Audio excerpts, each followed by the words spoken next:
49P. 49O எல்லாருக்குமே தெரியும், ஆனா இது 49P. இந்தியன் எலெக்ஷன் லா 49P படி ஒருத்தருடைய ஓட்டு கள்ள ஓட்டா போடப்பட்டிருந்தா அவருக்கு பேலட் ஓட்டுன்னு ஒன்று கொடுத்து அவருடைய ஓட்டை போட அனுமதிச்சிருக்கணும். Is there a law like this? Yes, he is correct. அப்படி ஒரு சட்டம் இருக்கு. செக்ஷன் 49Pன்னு உங்க செல்போன் கூகுளே சர்ச் பண்ணி பாருங்க. பட் இந்த மாதிரி 49P இருக்கிறது யாருக்குமே தெரியாது. நேற்று வரைக்கும் எனக்கும் தெரியாது மை லார்ட். 10 வருஷத்துக்கு முன்னாடி 49O யாருக்கும் தெரியாது. ஆனால் இப்போ எல்லாருக்கும் தெரியுதுல்ல, நோட்டா. அந்த மாதிரி 49Pயும் எல்லாருக்கும் தெரியணும்.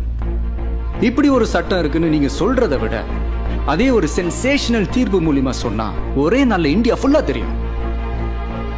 பட் ஆல்ரெடி அவரு 30,000 ஓட்டு வித்தியாசத்துல முன்னணியில இருக்காரு. சார், ஒரு ஓட்டுனால இந்த தொகுதியில மாற்றம் வராம போலாம், ஆனா இந்த தீர்ப்புனால ஒரு ஓட்டு எவ்வளவு முக்கியம்னு